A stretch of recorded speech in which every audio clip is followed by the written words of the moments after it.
All right, well, I am thrilled to introduce our speaker for today. David Mortensen is an Austin-based customer success manager with Restaurant365 who focuses on ensuring restaurant operations have everything they need to leverage the platform to grow.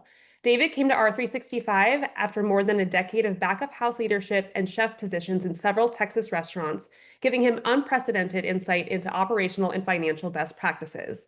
David, who is also a front of house manager, started at Restaurant 365 as an implementation coach, helping clients get a strong start with Restaurant 365's end-to-end restaurant enterprise management platform, and today helps owners, operators, and managers of companies ranging from New England's iconic Frank Pepe Pizzeria to Freddy's Frozen Custard and Steak Burger sharpen every aspect of their business. When he's not helping restaurants thrive, David is playing either guitar or drums while starting a Metallica cover band with his wife and two children. All right, well, thank you again so much for joining us today. Before we get started, I wanted to give you a quick look at what we'll be covering. We'll start with a snapshot of the current state of the pizza industry, what's happening right now, and what's shaping operators' decisions. From there, we'll move into some of the most pressing challenges restaurants face today, like controlling food and labor costs and streamlining inventory and operations. Next, we'll explore strategies around third-party delivery and reconciliation, a space that continues to evolve super quickly. We'll also talk about staying ahead of industry trends so you can be proactive instead of reactive. And for those of you thinking about growth, we'll share insights on scaling from one location to many while keeping consistency and profitability in check. Finally, we'll wrap up with a Q&A session, so be sure to drop your questions in the chat along the way. We'll save time at the end to cover as many as we can. And with that, I'll hand it over to David to kick things off. Excellent. Thank you, Denise, as always. And yeah, so I'm just going to hop right in. And I got to say, I'm really excited about this particular one because pizza, for me, really kind of drives home, mostly because my first job was in pizza. I've opened up a pizzeria, and it's been kind of all in between, right? It's been Neapolitan-style pizza. It's been pizza by the slice. It's been New York-style pizza and Chicago-style pizza that I've had the experience of not just working with here at 365, but actually working with in the industry and building these pies. So really excited to present this for you guys today. And first thing that we're going to talk about is going to be where the industry is right now. What are some of the things that most pizzerias are looking at, deriving from data all over the internet that we've gone in and just kind of researched in. But one of the things that we're seeing with consumer demand is that people are spending money on pizza still, right? We're not, whenever it comes to like cutting back on your budgets or whatever that might be, consumers are still saying, no, we're still going to keep that pizza night. For my team here at home, right, my family, we do it all every Thursday night. So we're set to go out and eat pizza tonight. Really looking forward to it. We're going to try up a new one here in Texas that I'm looking forward to. But anyway, consumers are still purchasing pizzas, right? It's still in the plan to go out and get those pizzas. So that's still sticking around. People aren't cutting back whenever it comes to those.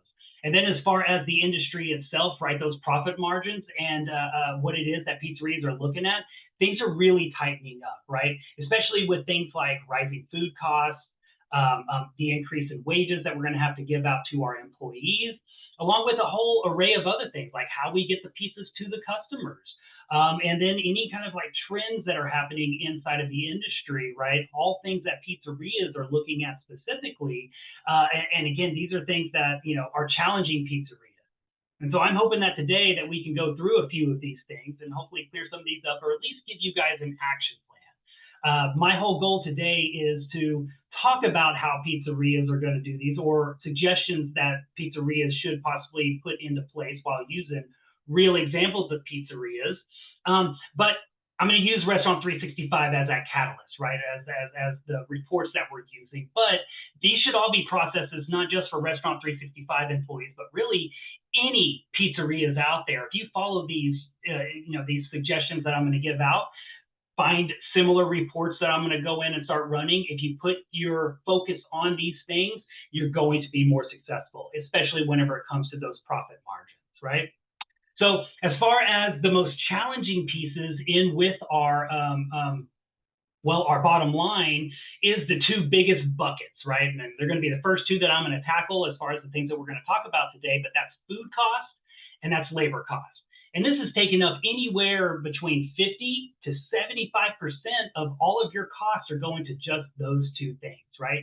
And those things are continuing to go up with the increase of cost in products, with the increase in wages that we're giving out to our employees.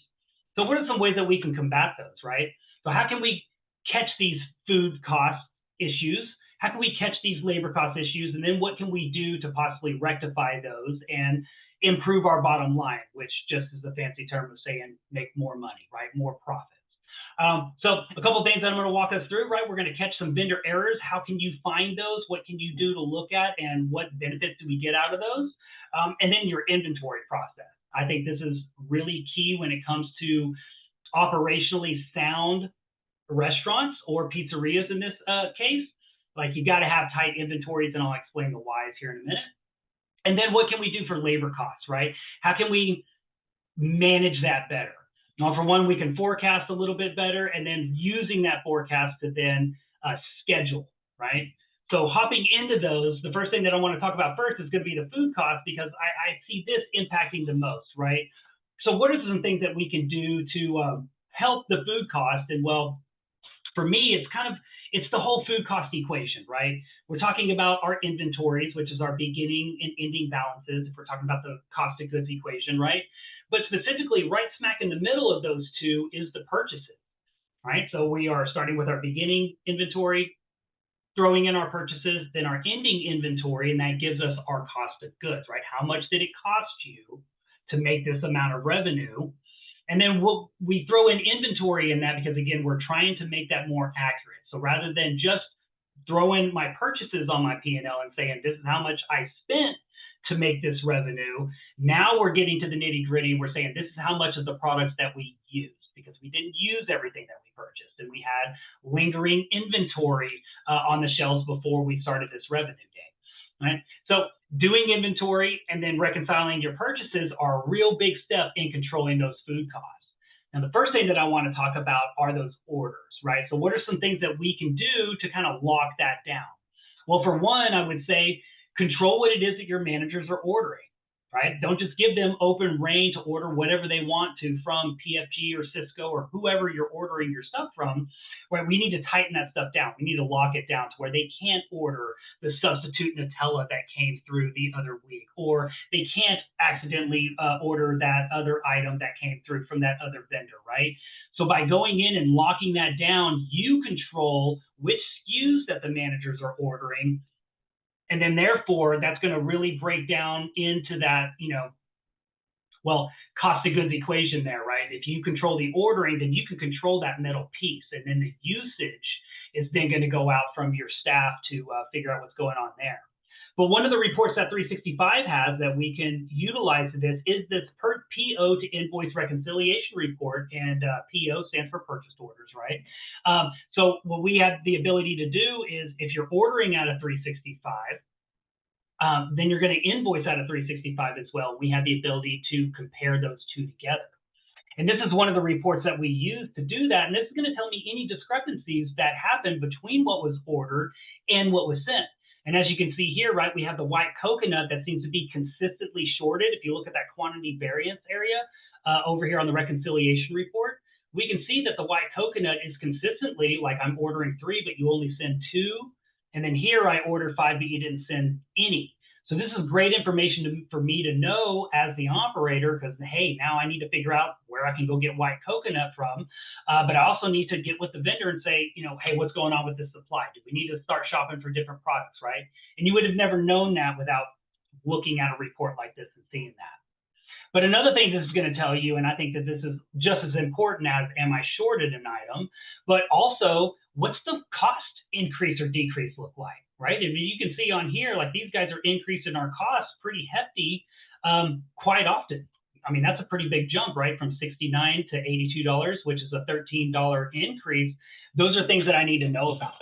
So that way, again, I go to the vendor and I say, hey, what's going on? Why are we sending this? What's up with the increase? And then maybe we can work on contract pricing and things of that nature, right? So again, going back to the food cost part, control your purchases. So that way we're not ordering those more expensive products, and we have our managers with their proper list on what SKUs it is that you want them to order from high up. And then moving on, right? So again, if we're talking about cost of goods, you can't talk about cost of goods without having the inventories in there. And so one of the things that I really try and push for with my pizzeria customers is that accurate inventories go a long way. We use a phrase here at 365. I'm sure it's used all over the place, but we use the phrase garbage in, you get garbage out, right? So if I put garbage information into whatever system, whether it's 365 or any other inventory platform out there, you're going to get the same garbage out of it as you put in here. And so I pull up this particular picture or this screenshot because this is a live pizzeria. I went in and I took actual screenshots from live pizzerias that are used in 365. And one thing that I'm noticing is how are we not using, I'm looking at my actual usage here, how are we not using any Parmesan and any red pepper packets, right? I mean, this is pizza we're talking about here, right? I know me as a consumer, like I'm grabbing handfuls of that stuff, especially if you leave the boxes up out of the front, I'm grabbing handfuls of that stuff. Or I'm asking for it at the counter service and saying, hey, give me those packets so my kids can load up the Parmesan cheese. So I find it really hard to believe that we're not using those items and we're not taking inventory on those. And so for me, that's just an opportunity for pizzerias or for any restaurants to look at their actual usage of their products, and you can't get that without doing inventory, right? So we got to do inventories, but actually review the inventories and look for things like that that just don't make any sense. And then that way we can call the managers out on it. We can make the adjustments. Then the next week, hopefully we can have them count the Parmesan and crushed red peppers. So again, we can put in good data into our system so we can potentially get good data out of it. So again, tightening up those inventories is going to be a huge push in the right direction of being able to identify problems even right after you get done with your accounting. So once you get done doing your inventory, right, we're going to want to run reports on these things. In 365, we highly leverage the actual versus theoretical analysis report. As far as reports in 365 are concerned, there's one other report that's ran more than this one, and it's the profit and loss statement. So it makes a lot of sense because we're an accounting platform. But as far as the second most ran report, it's this one right here, because this really gives you your insights to, well, what's happening with every particular product. But not only that, this also now puts my revenue into play in with all of this, right? So I've got my revenue. This is how much sales we did in between this date range. And then now I can look at a percentage of those sales on a line-to-line item. And so whenever I go in and I look at this, right, these low percentage items, I'm probably not going to dig into those items too much because we're not using a whole lot. But these bigger end items that we can see over here, like this 0.97, it's clear that I should definitely be tracking my ground beef whenever it comes to these items that we're looking at because it is impacting my cost the most. So using your inventories, not just to try and fish out mistakes, but also put those, put that focus on those particular items so your managers are now tracking those more often. They're watching how much of those products are going on the pizzas. They're watching how much is being wasted whenever something expires because we know the impact to the revenue just by running these reports. So if you don't have 365, find some kind of similar report that's going to give you that cost of goods equation, but then run it against your revenue. So again, you can figure out where is it that I need to focus the most because those are going to be the areas that are going to make the largest impact. So moving on from a cost of goods, right, the other bucket that we're seeing this huge trend go upward in, especially in pizzerias, are labor costs.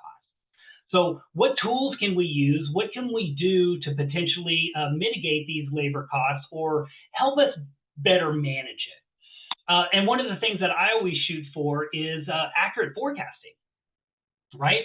So if you're going to tell your managers, hey, this is how much we need to order, this is how much we need to staff according to the sales that we have, we need to give the managers as close to what that number is going to be as far as what we predict that the sales are going to produce on any particular day. Now, using a powerful resource like Restaurant365, a lot of this stuff is automated, but we have a ton of different options on how we can generate that forecast for you, whether we're comparing it to last week, whether we're comparing it to last year, or if we're just comparing it to, I don't know, Thanksgiving of last year, if that's the week that we're looking at, right?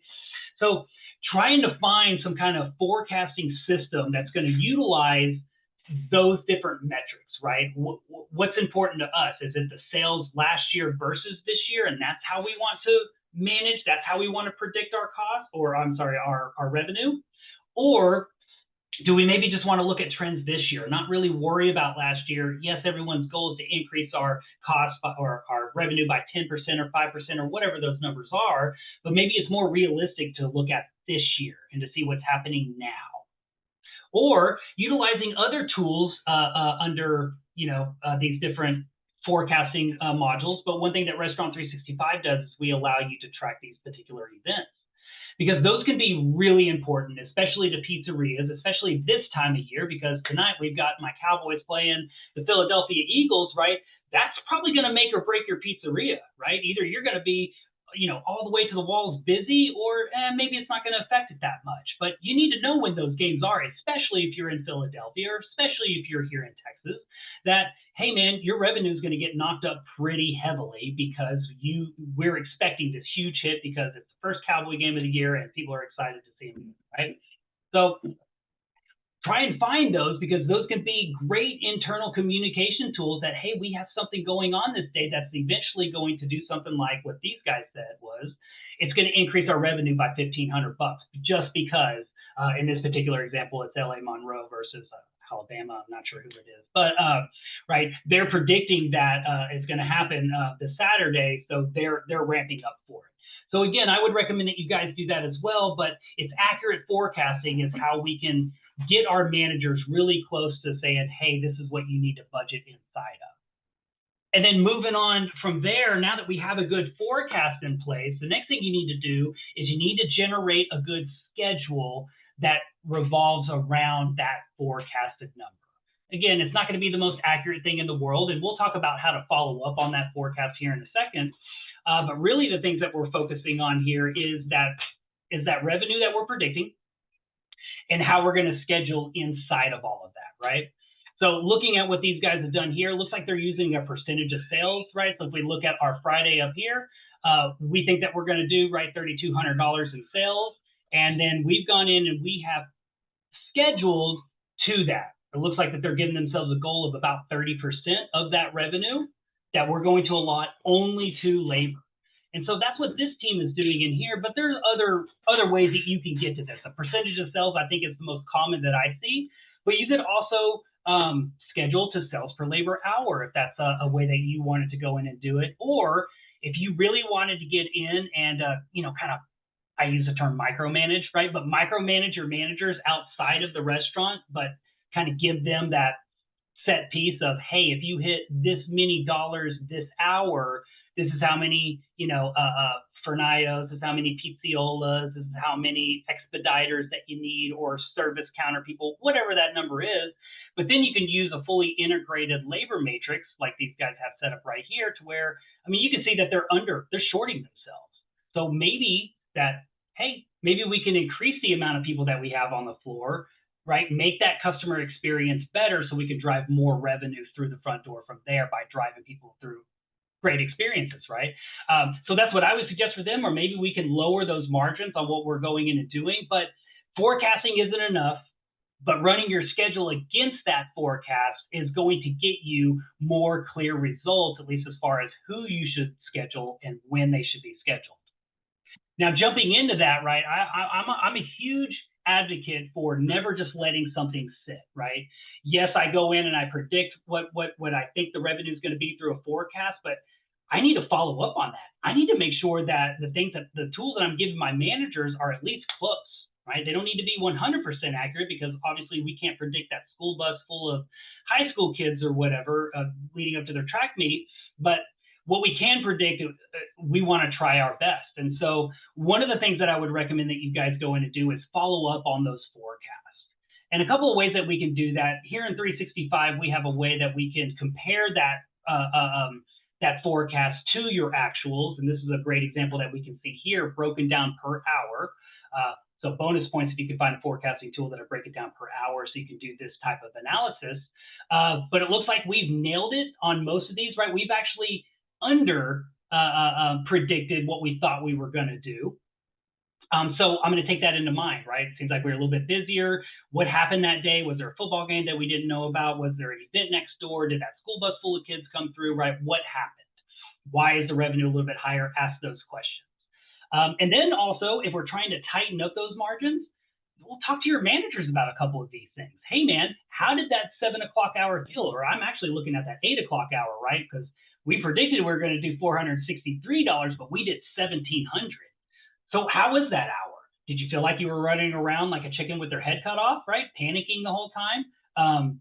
How'd your staff take it, right? Did they kind of leave, right, with their shoulders down and their head down, and they're just, so just distraught from the, shift that they had to work and how crazy it was? Or was it smooth, right? Did your guys handle it great? How'd your cooks do? They have a lot of long ticket times, right? Things that you can look at. But then additionally, if you don't want to reach out to the manager, look at your comps and discounts. What happened as far as comps and discounts surrounding those really busy hours? Were they higher than normal? Because long ticket times. Again, researching those things and then taking those into consideration whenever you go in and you run your next forecasting. If you follow those pieces for your food costs, tightening up inventory, and then for your scheduling, right, getting a good forecast in place, I promise you're going to see some pretty good results moving forward, but none of it's actionable unless you follow up on it and make sure that things are falling into place and make sure that you have actionable plans for how we're going to tackle these things. The data is just data. You got to do something with it. Moving on. So how can we streamline these things, right? So what are some tips and tricks that we can do to help these operations or the inventory be a little bit easier for our pizzerias, right? So as we know, in most pizzerias that I'm seeing, there's a lot of disconnected systems, right? We've got one system that does scheduling. I've got another system that does my invoicing. I got another system that I run my point of sale information on, my PMix stuff, right? And then I've also got a P&L that I have to wait on from my accountants to send out to me, right? And that's like 5 different systems that don't talk to each other. And that can be a real struggle, especially if I'm working in one and I have to wait on somebody else to finish up in their area. That could be a real problem, especially for operators, because the main complaint that I hear in operations is, hey, man, I did my inventory yesterday, and you didn't get me that P&L until 2 weeks later. I can't make adjustments from 2 weeks ago, right? We're playing in the past here. We gotta find a way to make this more actionable now. So the second I get done with my inventory, the managers are talking about it, and we are making those decisions. So that's a huge challenge in the pizza industry. And so, my recommendation is to utilize Restaurant365 because that's our smoking guns, right? Is we do connect with the point of sale, with the accounting, because it's all built in, so we're pulling in that revenue.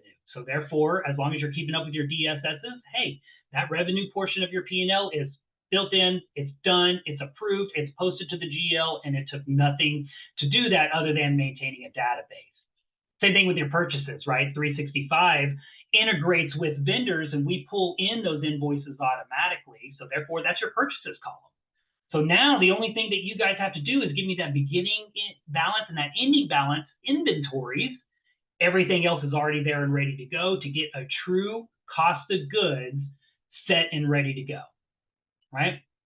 So try and find a system that is an all-encompass one. 365 is definitely at the top of the list, in my opinion, for that, because it's, we're not just an ERP, but we are an ERP that's driving all of these different areas inside of the restaurant industry: inventory, payroll, accounting, all of those things, right? We are leading the pack with those. So I'm always going to say 365, but try, if that's not an option for you, then try and find something that helps you communicate to those other pieces.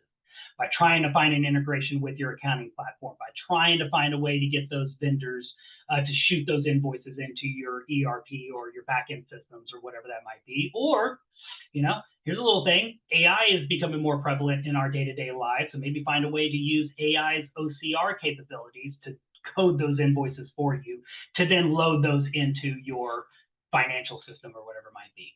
So lots of great suggestions to go there. But again, with everything being disconnected, that's going to be a problem and that's going to cause issues. So try and find a way to bridge that gap.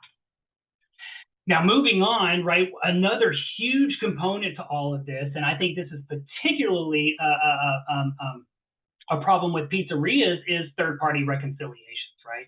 So we're utilizing these different companies, these Grubhubs and DoorDashes, right? We don't have a lot of control over the way that they do those because they use their own site and then they send us money, but then charge us for it. And well, what happens if a customer, didn't get their food? What does that process look like? And well, third-party reconciliation can be kind of a nightmare, right? It can take an absolute ton of time to go in and research. And that, well, as we all know in this industry, time is money. And if you're spending 4 hours a week just chasing, issues in with your third-party delivery, like that's a problem. So the solution for this is try and find a way to streamline this, right? Try and find a one-stop shop for all of your stuff in third party to go into, and then dish things out in a liability account or something that you can track on that end. So in 365, right, we support a third-party delivery reconciliation through our point-of-sale transactions and our bank deposits by using the GL accounts and bank rules. And what that means is, well, I'm speaking accounting right now. I understand that my key audience is probably operators, but to my accountants on there, right, you have the ability to say, hey, here's all the activity from Grubhub. I'm going to put it in this general ledger, and then anything that's left over, we're going to put in that liability account, and then that's what we're going to pay out to the vendor or to the third-party reconciliator.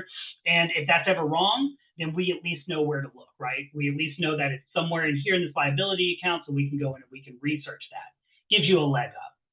With 365 specifically, we have just recently partnered with a company called Voosh, and as far as fighting the third-party reconciliation and finding those monies for you, they take care of all of that. They do all the heavy lifting, and then all you have to do is just say, hey, you know what, man, thank you for that extra money in my account that I didn't have to pay out to Grubhub, and well, it'll pay for itself, and not just time not spent, but also the money that you're going to potentially get back by not having to worry about it, have another provider do that for you. But you guys know me, right? I always want to go in and follow up on these things. So here in 365, just to kind of show you what this looks like, right? And where I can follow up on these things. But, again, just by running one single report, I can see, look, we had $9,000 in revenue. Of that $9,000, $2,200 of it was in delivery.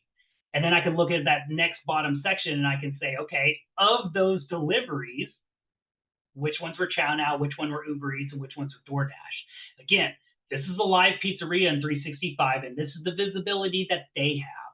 Do you have that kind of visibility? And if you don't, find a way to do it, because again, it's only going to get you that much more leg up on the game of fighting those third-party reconciliations. Okay, moving on. We're going to talk about, right, staying ahead of industry trends, right? What are pizzerias doing to try and figure out how to stay ahead, right?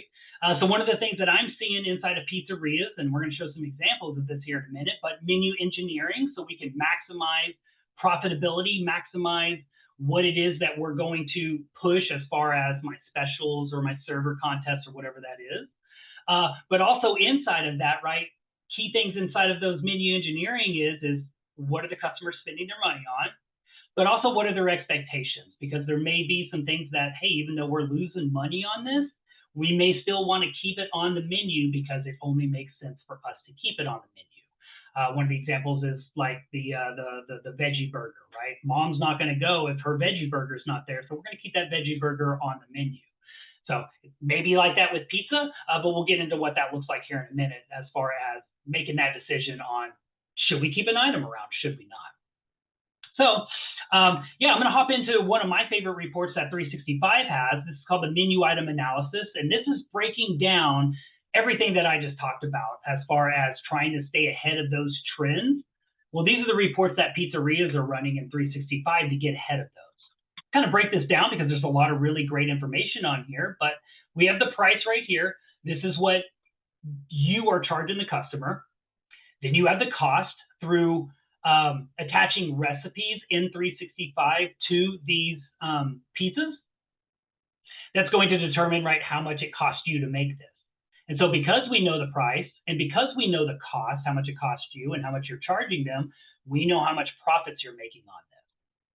And then that coincides with your cost percent amounts, right? The higher the number, the more focus that we probably want to put in on it, okay? And then next we get the PMix information. How many times is this stuff being ordered? Great information to know. And then from there, we can see the revenue that was generated from this 1,500 sales that we had. This generated about $30,000 worth of revenue. And that consisted of 12.3% of everything that I did. And if you look, right, these guys right here, their top 4 pizzas are generating the majority of their menu, right? So good information to know, good information to know on how much it also cost me. And then I can also now see how much profit did I pull in by selling 1,500 of these margarita pizzas. And then from there, this report is also then giving you a category, and that category is extremely powerful because now I can use that to try and figure out which items are being sold a lot and I make a good profit on, which items I'm selling a lot but I don't quite make a huge profit on. Maybe I've got items that are selling a crap ton, or I'm sorry, not selling, but I make a huge profit on. And then I've got my dogs, which are items that I don't make a good profit on and I'm not selling very much of. So maybe those are the items that we potentially take off the menu. But again, take that with a grain of salt as far as what you're going to take off the menu because you have to understand your customer expectations. I always use a story back whenever I worked at Johnny Carino's as a dishwasher coming onboarded on, they made me watch this video. And this video was called Give 'em the Pickle. And basically the whole story is a guy came in, wanted a free pickle or wanted an extra pickle, and they charged him for it. He's like, I'm never coming back again. I've never had to pay for this pickle. This is ridiculous. I'm never coming back. And so the owner's reaching out and saying, you know, hey, I'm so sorry about that. Come back in. He made it up to him. And then his phrase after that is, just give him the pickle, man. Give him the pickle. It's not going to hurt anything. So I look at something like items that we're going to get rid of, and is that one of those pickled items, right? If I take it off, is it going to cause, you know, my longtime customers to complain and say, you know, you got to bring that item back? And so, you know, specifically with these guys, again, if I'm looking at these dogs, I'm looking at the stuffed crust. Yeah, I don't make a lot of money on the stuffed crust, but man, it sure is a cool item to sell. And the people, if I get rid of it, man, they're going to be pretty upset about it, and I'm going to have to figure something else out just for them, right? So utilizing the menu item analysis and utilizing those categories can be that pivot point that you can use to say, here's my best sellers, here's the items I want I want to display on my screens, or here's the item I want my servers to really push as a contest. And hey, man, if you're making a fat profit on these items and you're going to run a contest, yeah, make the price like an iPad. You're going to make tens of thousands. So look at this, 25,000, 23, 19, 20, tens of thousands of dollars is what you're going to make in revenue. And it's only going to cost you like $250 to buy that iPad for those services. So, you know, little give and take here that you can utilize. But while I was going through this exercise, again, I'm using live pizzerias. I've obviously grayed out the names to change to protect change the names to protect the innocent. That's what I was going for. And one of the things that I found out is I ran this one for this particular pizzeria. And if we look down at the bottom, it looks like these guys are selling half pies, right? So they got their full pies up here at the top, and they're selling half pies. But one thing that really, really shot out to me as just hugely alarming is these guys are losing money every time that they sell one of those half pies. So you as a pizzeria, if you knew that these items were literally netting you a negative profit, would you keep them on their menu, right? If I had half a brain, I would probably show up on these guys' doorstep and just show this report, circle those negatives, and just hand it over. And that's going to tell them everything that they need to know, because these guys are losing tens of thousands, right? Because of those half pizzas. So if you don't have 365, find some kind of menu engineering to where you can understand how much it costs you versus what you're charging your customers and then make decisions. Maybe they just need to do something as simple as just raise the prices. But what's that going to do to customer sentiment, right? You got all these questions that happen in, but would have never even asked the question had we have not seen this, right? So again, use your reports, but not just to see where we can get better, but also to see where we hemorrhaging money. Which items do we really just need to get rid of right now? Because again, it makes absolutely no sense to keep it around. Okay. The next thing that we're going to talk about is a thing that I hear and see often, especially when it comes to pizzerias, right? You open one and one's just not enough, right? We need one on this corner and that corner, or maybe in this city and that city. But scaling is a challenge in itself, right?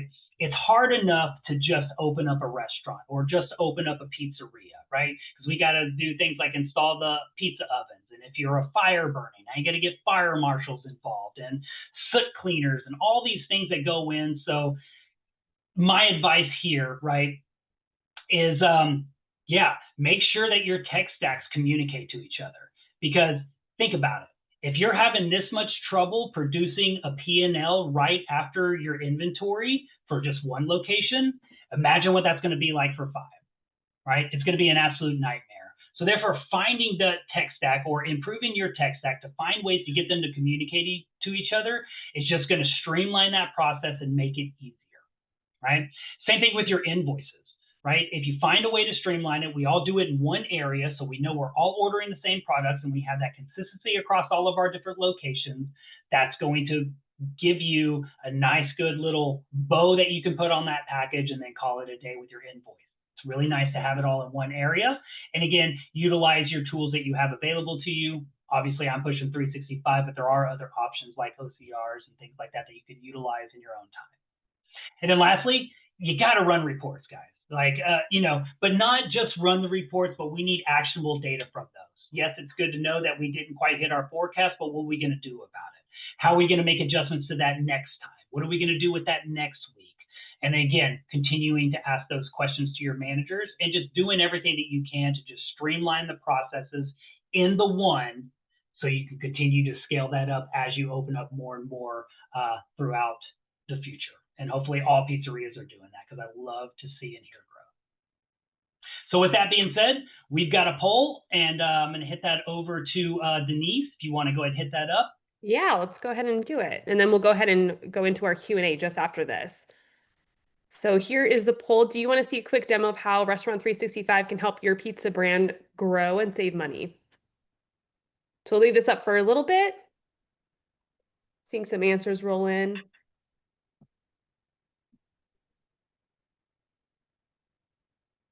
All right, just a little bit longer.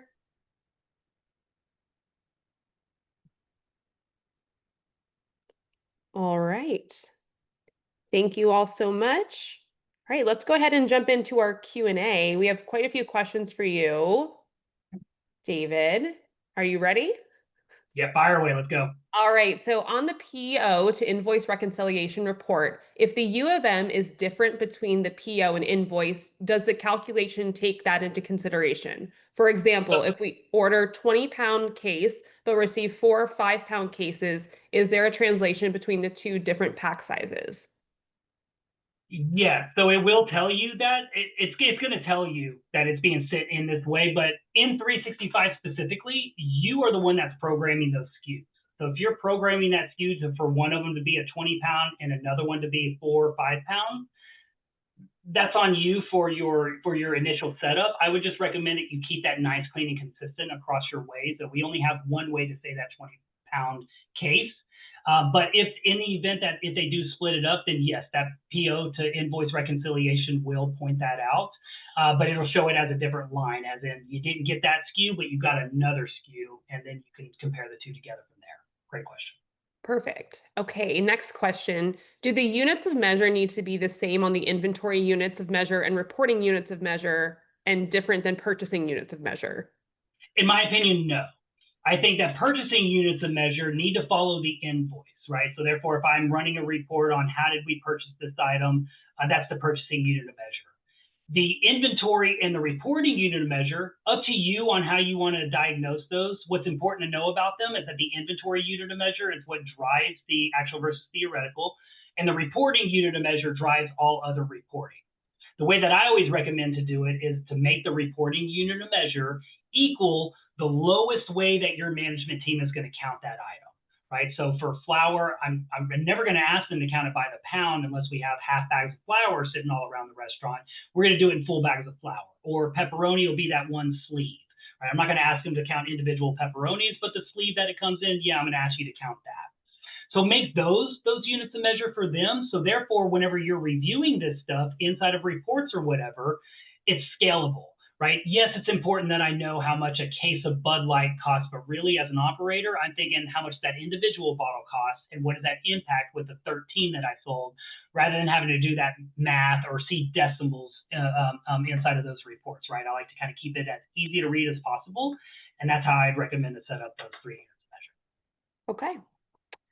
What if you have multiple locations and only half of them have and use Restaurant 365 and half are franchise stores?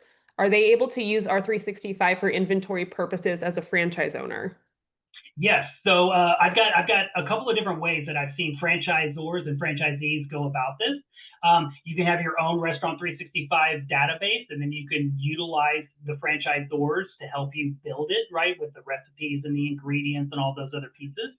Or I have seen franchisees be built into the franchisor's site to where the franchisor can still view everything. It's a little bit more right open-ended with that. You'd have to trust your franchisor with your accounting processes and things like that. But I've seen it both ways.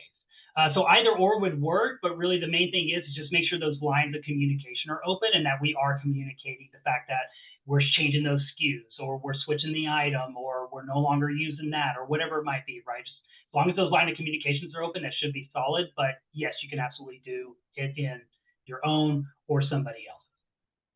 Okay. And then next question, price shoppers versus contract pricing. Which one leads to decreased food cost? I think both of them do.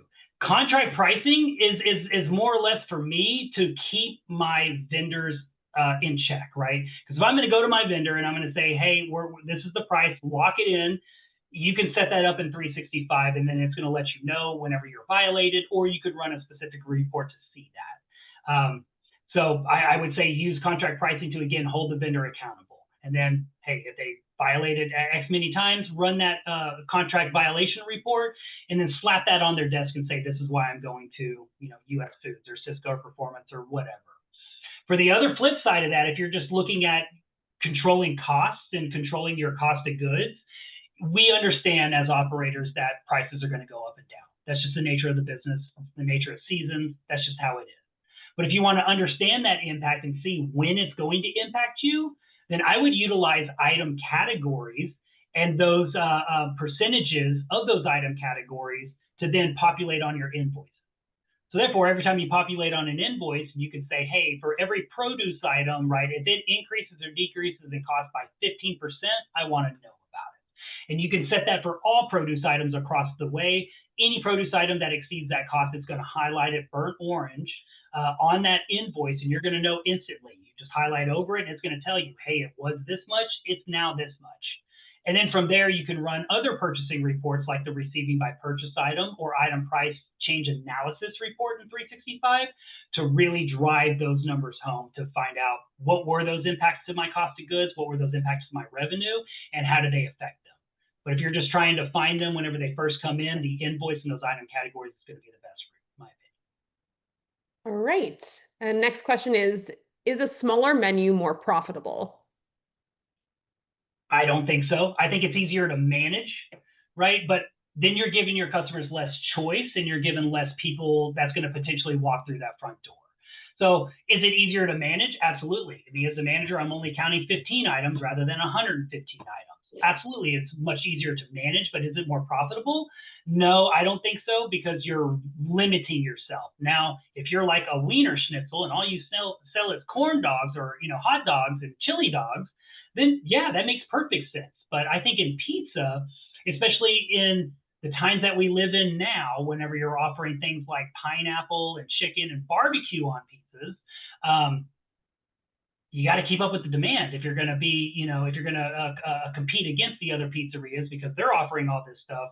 Why aren't you? So it all depends. Do I think it's profitable? No, but I think that there is something a little bit behind smaller menus. But again, you got to keep up with the competition. Okay, next question. We currently use Restaurant365 and see to it. Majority of reports and ops statements are ran in see to it. How complex would it be to move everything over to Restaurant365 to fully utilize everything? Does Restaurant365 have consultants to help move the recipes? So we almost treat it like an implementation, right? We treat See2It Radar like it's its own entity, as if you were coming over from a QuickBooks or a Sage or a Margins Edge or whatever it is, right? We would help you compile that data. We would load it up into the database, and then you can figure out if you wanted to do a full blown out implementation. But we have systems in place to migrate you from Radar See2It over to 365. There are definitely resources that we have to help you out with that. Now, as far as how difficult it was, well, it depends on how clean the data is. I'm going to be completely honest with you, right? If you have ugly data and you're going to put ugly data in 365, like that's a problem. So this is an opportunity to find those mistakes and clean them up, as well as not just migrate over to a new ERP. But again, to answer your question, is it possible? Yes. Is it easy? And it depends on what you define as easy, because most implementations I don't think are very easy because we're learning brand new systems, all that other good stuff.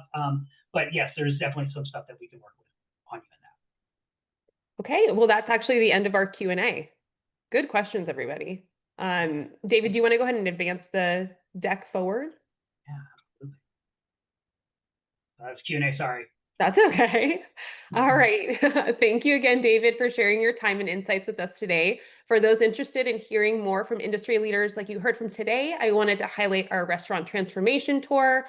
Our next stop is in San Diego, where we'll be hosting an event filled with sessions tailored to a variety of roles across the restaurant industry. It's a really great opportunity to connect, learn, and share ideas with fellow professionals. But if you can't make it to San Diego, no worries. Our final stop will be in New York later this year. So just go ahead and scan that QR code on the screen for more details. All right, wonderful. Well, this concludes our webinar. You'll receive an email with a link to download a recording of the webinar to listen to again or share with your colleagues within the next few days. Thank you for joining, and I hope to see you soon.